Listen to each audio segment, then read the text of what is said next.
Kajian Islam.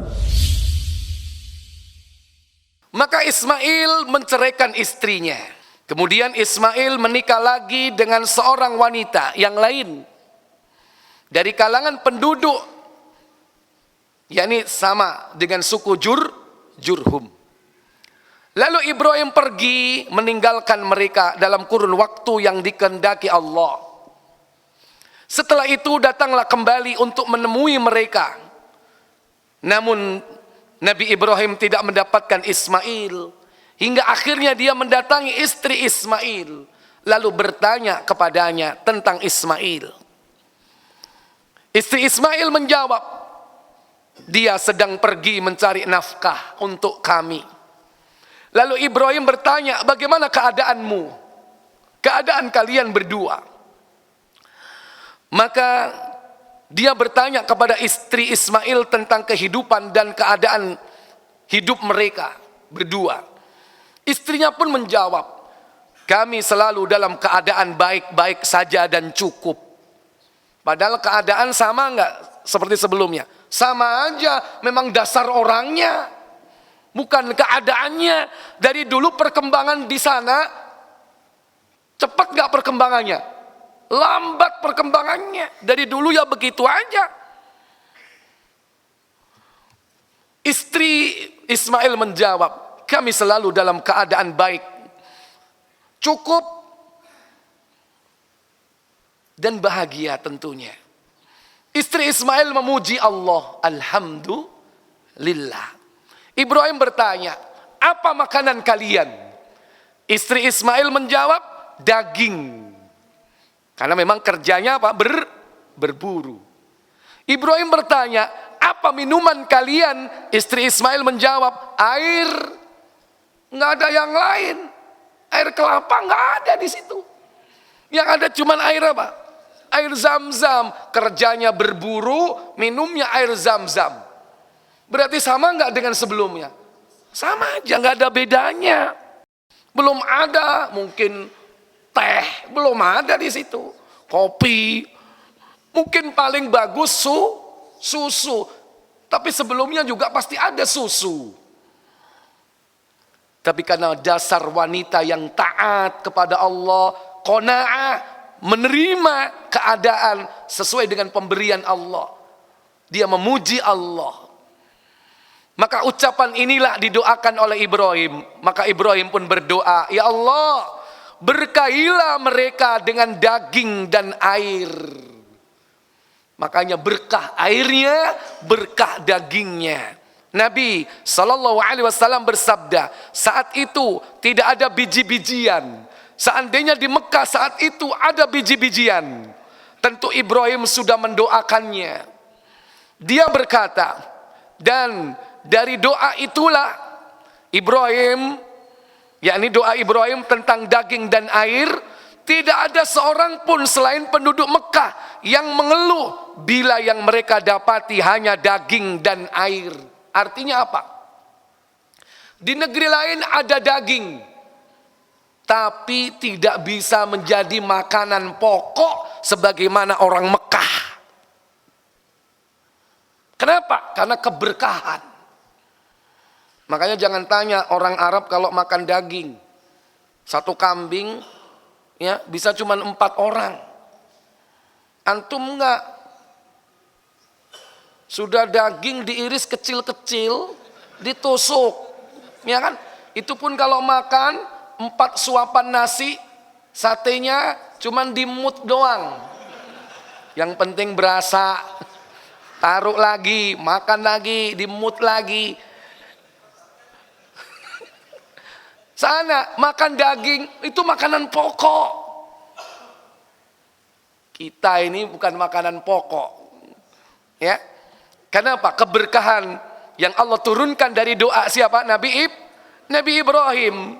Ibrahim selanjutnya berkata, jika nanti suamimu datang, sampaikan salam dariku kepadanya dan perintahkan dia agar memperkokoh bingkai pintu rumahnya.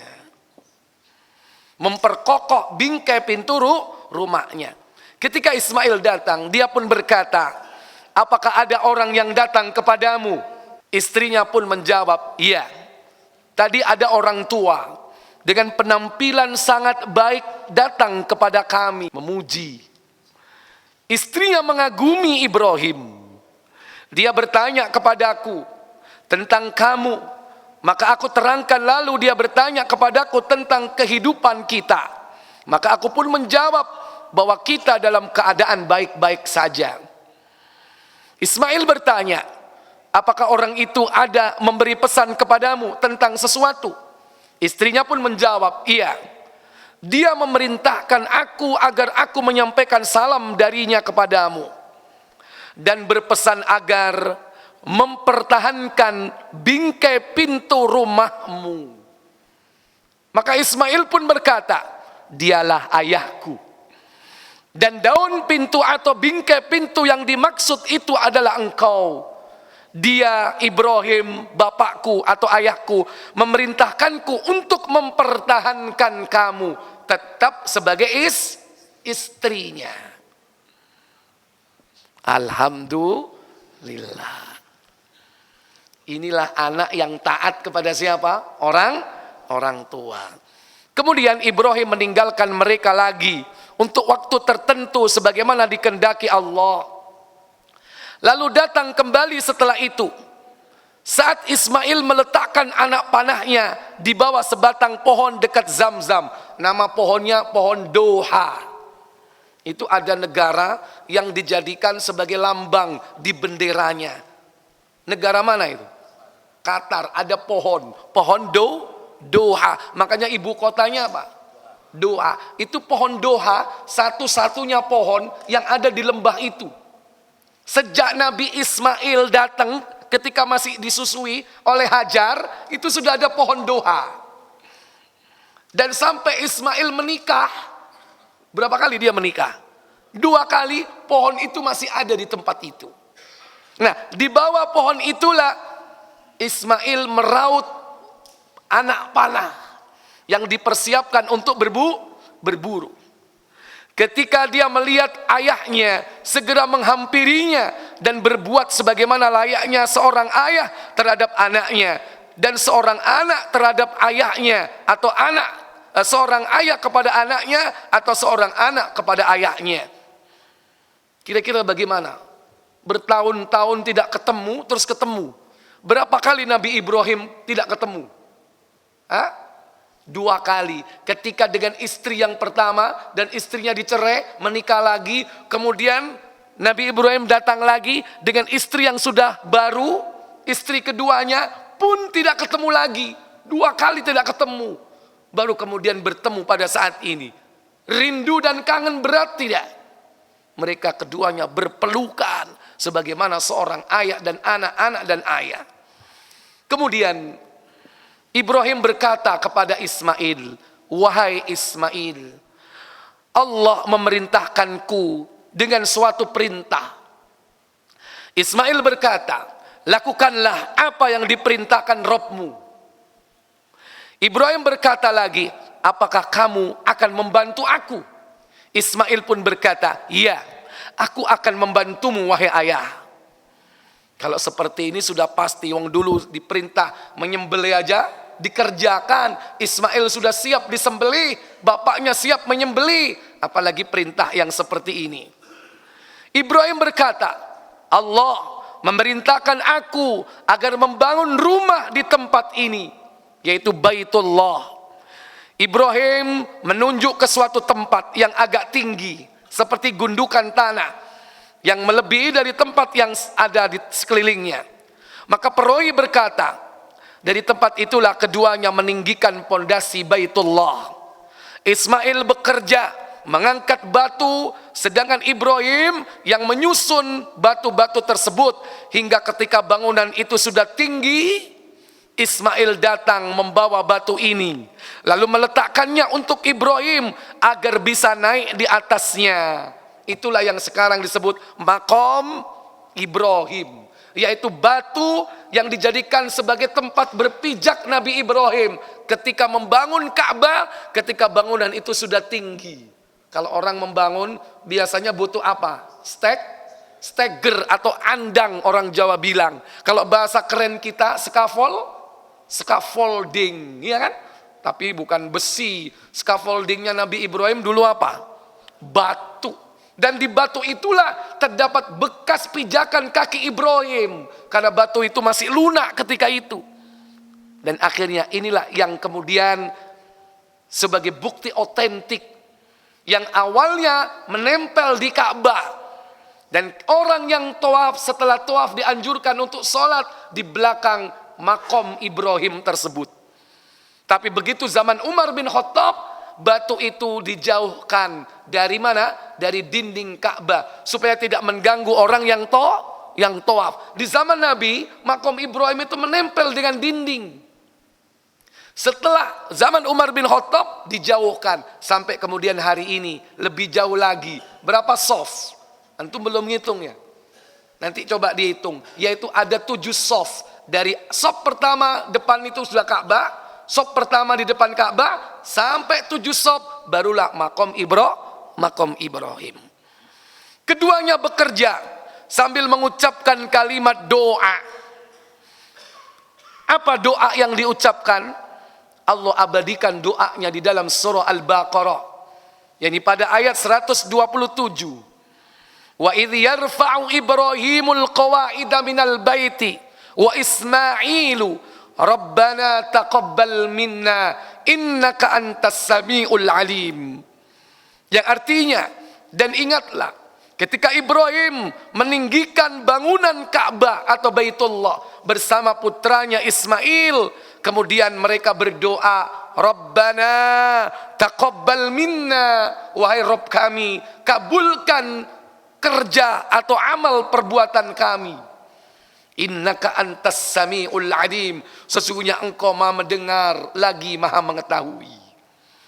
Maka bangunan Ka'bah itulah yang sampai hari ini kita sholat menghadapnya. Di tempat ini ada mihrab, ada imam yang semua kita dipimpin sholat, semuanya menghadap bangunan itu. Itulah Ka'bah, kiblat kaum muslimin yang pertama kali dibangun di muka bumi ini. Sebelum yakni Nabi Ibrahim membangun kiblat yang kedua, yaitu di mana? Di negeri Syam, di Palestina. Dibangun oleh siapa? Ibrahim bersama keturunannya nanti, yaitu Ishak. Sementara Ismail dan Ishak terpaut berapa? 13 tahun. Bahkan dalam sebuah riwayat, mana yang pertama kali dibangun? Yaitu Baitullah, Ka'bah. Berapa jarak antara keduanya? 40 tahun antara Baitullah, Ka'bah dengan kiblat yang berada di Masjidil Aqsa. Maka kiblat pertama adalah Ka'bah. Dan itulah kiblat yang dulu sempat tidak kita menghadap kepadanya. Kenapa? Karena penuh dengan berhala-berhala. Ada Latta, ada Uzza, ada Manat. Tidak kurang dari 360 berhala di sekeliling Ka'bah. Makanya selama Rasulullah diperintahkan sholat sejak Isra Mi'raj, beliau tidak kurang 16 bulan atau 17 bulan menghadap ke Baitul Maqdis. Tapi beliau kalau sholat selalu menghadap ke atas. Kenapa? Berharap kepada Allah supaya Allah mengembalikan, yakni menuju ke Ka'bah. Kiblat kaum muslimin. Inilah sejarah bagaimana hamba-hamba Allah itu ditetapkan sebagai orang-orang yang tetap menegakkan kalimatullah, kalimatut thayyibah, kalimatut tauhid di muka bumi ini. Agar senantiasa bumi ini tetap dikumandangkan tauhid sampai nanti di akhir zaman. Sampai pada akhirnya kelak kaum muslimin diwafatkan oleh Allah sehingga tak seorang pun di muka bumi ini melaksanakan sholat dan tawaf. Karena yang ada saat itu hanya orang-orang atau manusia yang bejat bagaikan binatang. Maka tidak lama kemudian kiamat. Maka tanda sebelum kehancuran kiamat total, tanda yang ke-9 yaitu dihancurkannya Ka'bah oleh siapa? Dzus Suwaiqatain, yaitu seorang yang berkulit hitam, berbetis kecil dari negeri Habasyah. Dialah yang akan menghancurkan Ka'bah. Tapi umat Islam sudah tidak ada. Sudah tidak ada lagi yang sholat. Sudah tidak ada lagi yang tawaf.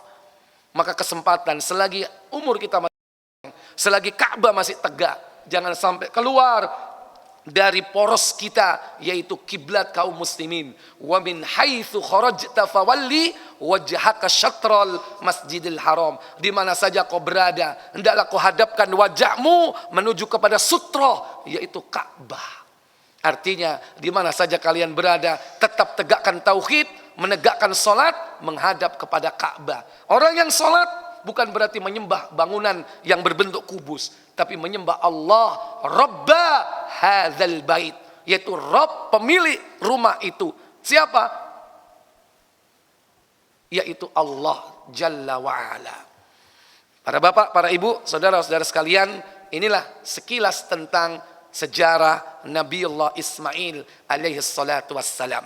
Insya Allah yang akan datang kita akan lanjutkan kepada pembahasan, yaitu sejarah Nabiullah Lut alaihissalam. Loh, kenapa kok Lut? Mestinya habis Ismail kan Ishak. Tidak.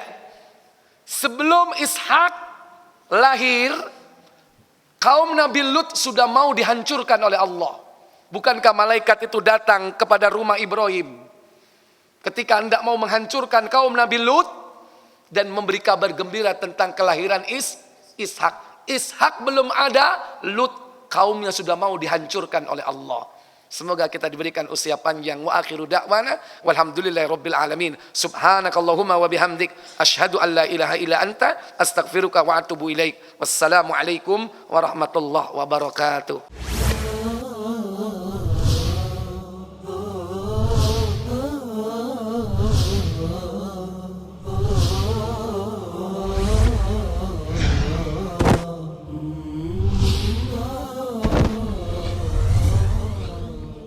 Kajian Islam.